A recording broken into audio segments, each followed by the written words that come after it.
What's up, everybody? You already know who it is. It's DripGodDero, and I'm back at you guys with another banger. So, in today's video, we got to talk about injuries, man. Unfortunately, the injury bug has hit 3 prime time players, 3 stars within the NBA, and we definitely got to talk about it and how it will affect the teams that these players play for.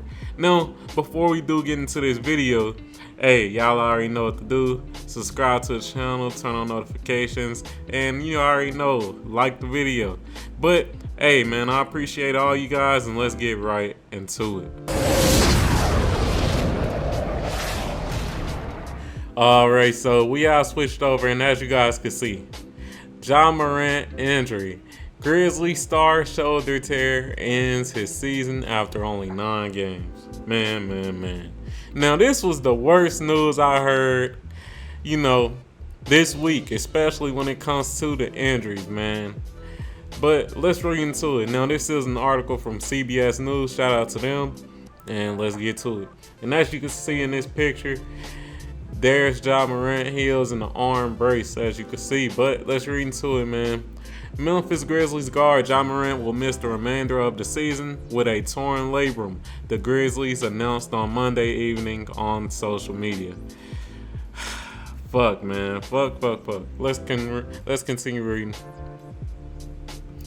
From the Grizzlies' official release, at Saturday's training session, Morant suffered a subluxation of his right shoulder following ongoing soreness and instability. Morant underwent an MRI that revealed an underlying labral tear.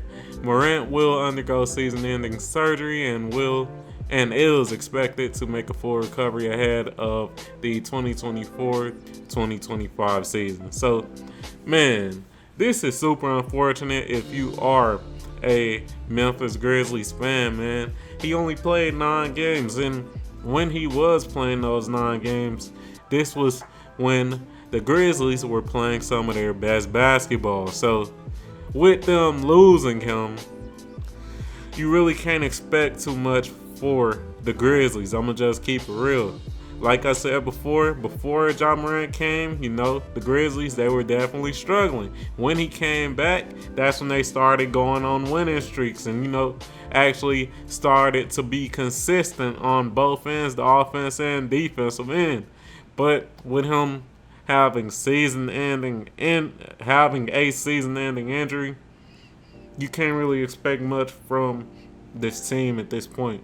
But with that being said, let's move on to the next unfortunate injury, man.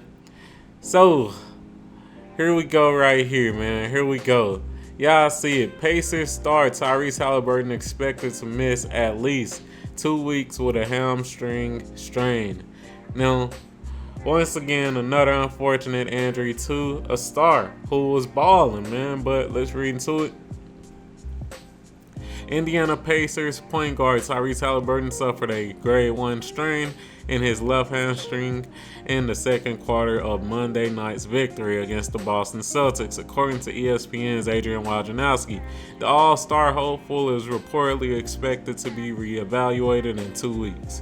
All right, let's continue reading. Let me scroll down for you guys. All right, there we go. So it says, Haliburton suffered the injury when his pivot foot slid, splitting his legs on a drive to the basket before halftime. Multiple players had slipped on the Gainbridge Fieldhouse floor prior to Haliburton's injury. So that's that. And man, let's actually watch the video. They actually got a video for this one. They didn't have a video for the Ja Morant injury because it did happen during practice. But let's take a look at this, man. Let's take a look at it. Love his demeanor. All right, so y'all see it right there. I'll zoom in so that we could get a better view, but we ain't gonna watch too much of this. I'm gonna actually lower this volume or mute it, and let's just watch, man. As you can see, he's driving towards the paint. He got Derek White guarding him, and he does end up getting a slight first step past him, but there's still plenty of defense in there, as you can see. There's plenty of defense. Porzingis is right there. But let's continue. And god damn, bro. Y'all see it right there. God damn. They was not lying when they said bro hit the split. And you could just tell that that's painful right there, bro. As you guys already know, us man, we have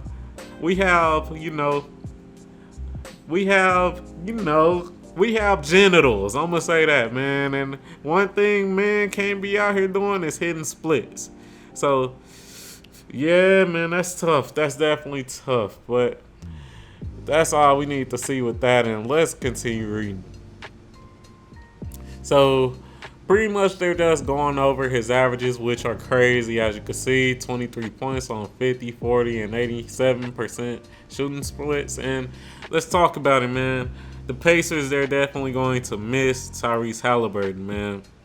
As we know, he is the engine for this team, man. He does it all, scores, passes, gets rebounds too. So the Pacers, they're definitely going to be hurting not having him. And with them actually being in a playoff mix, you just want to have Haliburton as soon as possible. Hopefully the injury doesn't last too long, but hamstring injuries, you do have to be careful with because they can linger. We seen that with Chris Paul. We seen that with James Harden. So you definitely want to be careful if you're the Indiana Pacers. You don't want to rush them too quick, but at the same time, with Indiana being in that playoff mix, you want him back as soon as possible. So it's a balance that you got to have with TYRESE Haliburton. But for the final injury, let's take a look at it, man. It's CADE Cunningham, unfortunately. So let's see. Y'all see the title, man. Y'all see the title. It says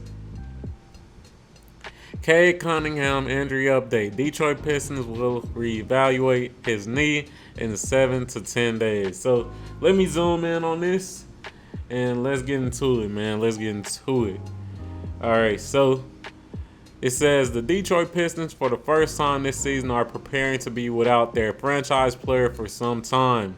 But the silver line is that unlike last season, CADE Cunningham isn't expected to be gone for long. The team announced Tuesday an MRI confirmed a left knee strain for the 22-year-old who exited Sunday's road loss against the Denver Nuggets midway through the first half. Cunningham will be reevaluated in 7 to 10 days, positioning him to return as soon as next Wednesday when the Pistons host the Minnesota Timberwolves. So, man, what I think about this? First and foremost, I want to say it's good that it isn't such a bad injury. Like I said, it looks like he may be back by next Wednesday, which is good. But with the Detroit Pistons not having CADE Cunningham, what do I expect?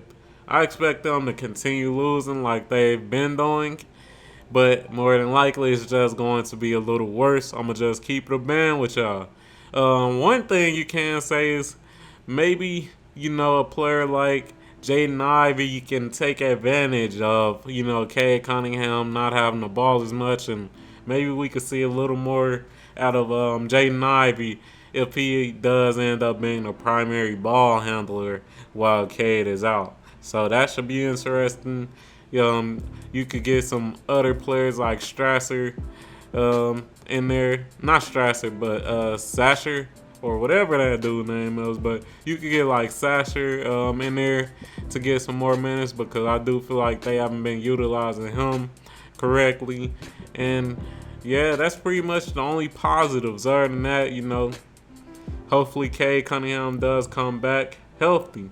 But hey, if you enjoyed this video, like the video, comment on the video, subscribe to the motherfucking channel, turn on notifications and all that good stuff, and I'm out.